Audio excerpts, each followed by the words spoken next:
In full seriousness, this is the last video you're seeing this outfit in. So just take of that what you will, and just know that I'm very tired. But either way, I recently watched Leave the World Behind.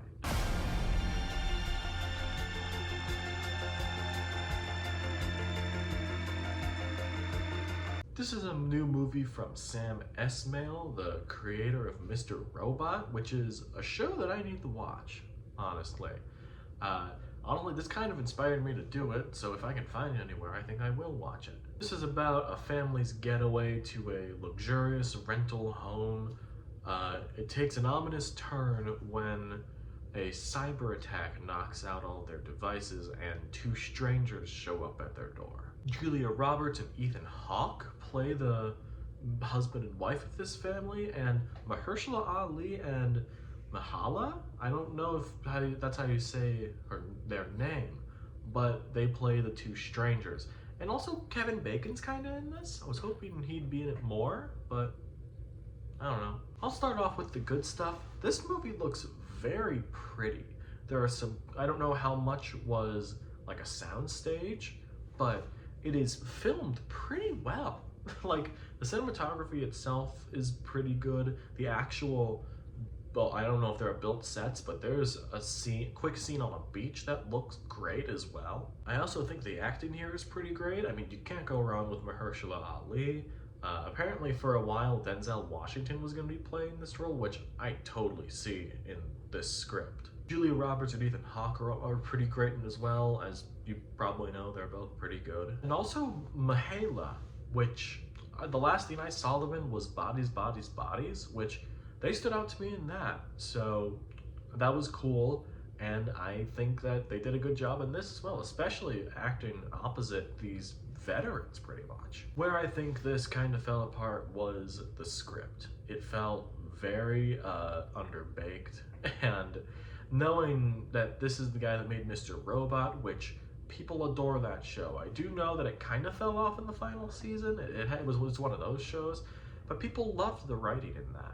So I wonder what had happened in between like Mr. Robot and this, because I don't know if Sam Esmail has done anything outside of Mr. Robot in this.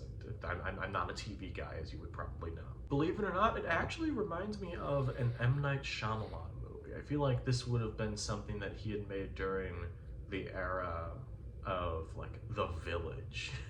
You know, and I like The Village. I know a lot of people don't like that one, but I like that one. And I feel like this would have come out at around that same time where people don't really know what to do with M. Night Shyamalan anymore. What I'm trying to say is, this is a very M. Night Shyamalan movie, so if you're on that wavelength or not, it could totally determine how you feel about this. The other thing I saw trending about this movie was the ending, which I'm not going to spoil, but I'm not a fan of it. I don't think it worked. I know, I've read that Sam Esmail likes to do these non-endings where the movie just kind of stops, and I feel like in the right context of a movie, something like that can work, but in this kind of example, I just think that this did not work at all. I think the ending kind of sucked, so that really hurt my enjoyment of the movie. Overall, that's pretty much all I've got about Leave the World Behind. It's well acted, it is very pretty to look at, I'll give it that, but it is an insanely underbaked script, especially for someone who is considered to be a veteran in like Hollywood. I'll leave you with this. Whatever M. Night Shyamalan movie you enjoy or movies you enjoy, that'll determine how you feel about Leave the World Behind. And plus, a better M. Night Shyamalan movie came out earlier this year. That is Knock at the Cabin. Watch that instead. Leave the World Behind, I'm gonna give it 3 stars. I would give it 2.5, but I think the great acting in this pushed it over a little bit for me. I have to admit, seeing the names executive producers Barack and Michelle Obama kind of freaked me out, but although I think it was really funny.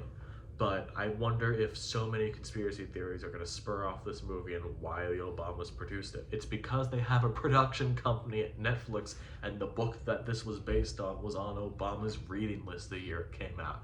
It's obvious.